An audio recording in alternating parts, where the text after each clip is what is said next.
तेजस्वी यादव की तस्वीर आ रही है, जरा मैं दिखा देता हूं। राघोपुर से वो नॉमिनेशन फाइल कर रहे थे और अब उसकी पिक्चर्स आई हैं, तो वो आपको हम दिखा देते हैं।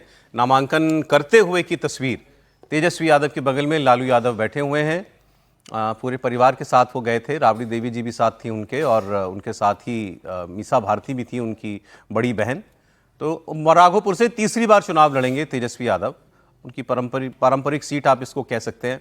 अब इस बार लेकिन कोई चुनौती उनको परिवार से, जैसा लग रहा था एक वक्त, शायद मिले, तो तेज प्रताप ने यहाँ से चुनाव नहीं लड़ने का फैसला किया। ऐसे ही प्रशांत किशोर ने एक बार माहौल बनाया था कि हम लड़ जाएंगे तो तेजस्वी भाग जाएंगे, उन्होंने भी तय कर लिया कि वो भी चुनाव नहीं लड़ेंगे। तो तेजस्वी यादव के लिए अब इस चुनाव में कोई मुश्किल, अपने चुनाव में कोई मुश्किल अब रह नहीं गई है। लेकिन लालू यादव जितनी बार मैं इनको देखता हूं, जितने मुझे खामोश दिखते हैं, उतनी हैरानी होती है कि एक वक्त कितने रंग में रहने वाला आदमी, आप देखिए कितने बिल्कुल ढल गए। अब लालू जी को देखिए कितने आराम से बैठे हैं। और अभी जिस दिन पहले दिल्ली आए थे तो व्हील चेयर पे गए थे एक कोर्ट में। आप देखिए जिस समय व्हील चेयर पे जा रहे थे, आज बढ़िया आराम से वॉक करके गए, बहुत आराम से बैठे हुए। और अब राघोपुर से चुनाव अगर लड़ रहे तेजस्वी, तो तेजस्वी को आज वहां पे किसी अपने पार्टी मुझे बताया सर, बूथ कार्यकर्ता को लेकर जाना चाहिए था। व्हीलचेयर पर ही गए, नहीं, लेकिन आप आराम से देखिए वो कंट्रोवर्सी हुई थी जब ये दिल्ली आए थे, मॉर्निंग कोर्ट में जाते हुए, या सुबह मॉर्निंग वॉक कर रहे थे, फिर कोर्ट में गए थे जब वो व्हीलचेयर। ऐसा है कि उनको बेल मिला है इसी आधार पर कि इनका स्वास्थ्य ठीक नहीं है। तो स्वाभाविक है कि यदि वो कोर्ट में जा रहे हैं तो वो व्हील चेयर पर ही जाएंगे। और स्वास्थ्य तो वाकई में खराब चल रहा है। पार्टी कार्यकर्ता को लेकर जाते, बूथ कार्यकर्ता को अगर तेजस्वी यादव साथ में बिठाते, वहां आप अपने पिता को बिठा रहे हो, ठीक है, पिता का आशीर्वाद आपके साथ है, आप पार्टी के कार्यकर्ता को लेकर जाइए जो आपके लिए काम करता है। इनको ना लेके जाते नहीं, चुनाव हो और लालू प्रसाद यादव पत्रकारों से न मिलें, पत्रकारों से लगातार बात न करें, अपनी चुटीली अंदाज में वो बात करने के लिए जाने जाते हैं। और यदि इस तरह से वो खामोश बैठे रहे, आप देख रहे हैं कि एक जगह उनकी आंखें टिकी हुई है, कहीं वो इधर दाएं बाएं कुछ भी नहीं देख रहे हैं। स्वाभाविक है, इंटरेस्ट ही नहीं दिख रहा उनका। इंटरेस्ट की बात नहीं है, स्वास्थ्य उनका बहुत ठीक नहीं है। वो अपने आप को जैसे कहते हैं ना, खींच रहे हैं, तो वहां वो खींच रहे हैं।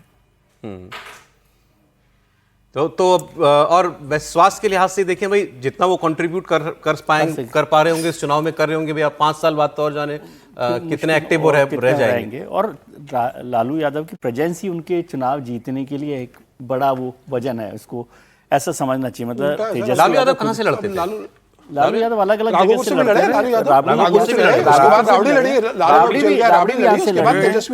फिर तेजस्वी आए हैं। मैं कह रहा हूँ लालू यादव का एक वहां पर आरजेडी में और जो उनका वोटर है उसमें बड़ा वजन है, तो उनकी प्रेजेंस भी उनकी जीत को और ज्यादा, या जो भी लड़ाई है, जीत ना भी कहें, जो लड़ाई है उसको मजबूत कर, इनके वोटर के लिए इनका दिखना, उनके वोटर के लिए दिखना उनका बहुत मजबूत है। और चाहे आप कितनी भी बात कर लें, वो जो पिछड़े लोग हैं, ओबीसी जो लोग हैं, उनको मजबूत करने की लड़ाई उन्होंने लड़ी है, ऐसा सब लोग वहां मानते हैं। ठीक, तो राघोपुर से खैर तेजस्वी यादव अब चुनाव लड़ने के लिए पूरी तरीके से कमर कस के तैयार है। बड़ा नेता, लेकिन जो भी होता है वो एक सीट भर का नेता तो नहीं होता, उनको बहुत परेशानी, कभी यहाँ परेशानी होने भी परेशानी नहीं है, लेकिन एक अच्छा एक रोमिता एक बार फिर जुड़ गई हैं हमारे साथ। रोमिता, आपसे फिर जब पिछली बार बात हो रही थी, आपने कहा हम कोशिश करेंगे लालू यादव परिवार से और तेजस्वी यादव से बात करेंगे, कुछ कहा इन्होंने मीडिया से नॉमिनेशन के बाद, या अभी अंदर ही हैं?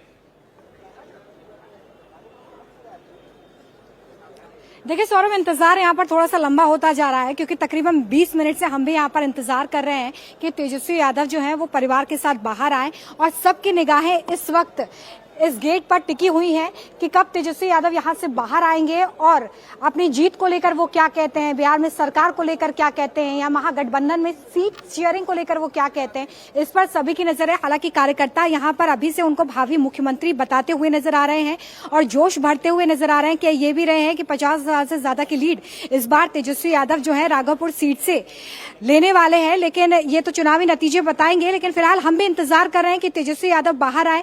बताया जा रहा है कि अभी 10 मिनट का समय और लग सकता है जब तेजस्वी यादव आएंगे, और लालू यादव, राबड़ी देवी, मीसा भारती उनके साथ मौजूद हैं, उनसे भी हम बात करने का प्रयास करेंगे। लेकिन ये समझना बेहद महत्वपूर्ण हो जाता है कि तेजस्वी यादव जब अपने परिवार के साथ यहाँ पर पहुंचते हैं तो यहाँ से एक बड़ा सियासी संदेश देने की कोशिश होती है, क्योंकि अपने आप में लालू यादव की मौजूदगी उनके समर्थकों के बीच में जीत को सुनिश्चित करती है। राघोपुर जिस तरीके से प्यार देता रहा है, जिस तरीके से तेजस्वी को, राबड़ी देवी को, लालू यादव को जिताता रहा है, वो जाहिर तौर पे इसी वजह से है क्योंकि लालू यादव को अपने बीच का नेता यहाँ पर लोग मानते रहे। और राघोपुर से भी आज बहुत सारे लोग यहाँ पर पहुंचे हैं, हाजीपुर में, जहाँ पर नॉमिनेशन दाखिल कर रहे हैं इस वक्त तेजस्वी यादव। और उनका यही कहना है कि राघोपुर में तेजस्वी ने बहुत विकास किया है, विकास की बयार वहां पर बह रही है। हालांकि इस विकास के नाम पर वोट देने की बात भी वो कर रहे हैं। फिलहाल हम भी इंतजार कर रहे हैं, निगाहें टिकी हुई हैं, देखते हैं कि तेजस्वी यादव अपनी जीत को लेकर क्या यहाँ से मंत्र देते हैं, क्योंकि कार्यकर्ता भी जो यहाँ पर पहुंचे हुए हैं, देखिए कार्यकर्ताओं को गेट के बाहर ही रोक दिया गया है क्योंकि बहुत ज्यादा संख्या में कार्यकर्ता यहाँ पर पहुंचे हुए थे, इसलिए कार्यकर्ताओं को रोक दिया है। कार्यकर्ता भी टकटकी लगाए वहीं पर इंतजार कर रहे हैं कि कब उनके नेता बाहर आएंगे, और हम भी यहाँ पर अंदर इंतजार कर रहे हैं कि तेजस्वी यादव क्या कुछ कहते हैं। ठीक है रोमिता, आप जब वो बाहर आते हैं तो फिर आप भी बात कीजिए, फिर जुड़ते हैं आपसे हम दोबारा। बहुत शुक्रिया फिलहाल आपका।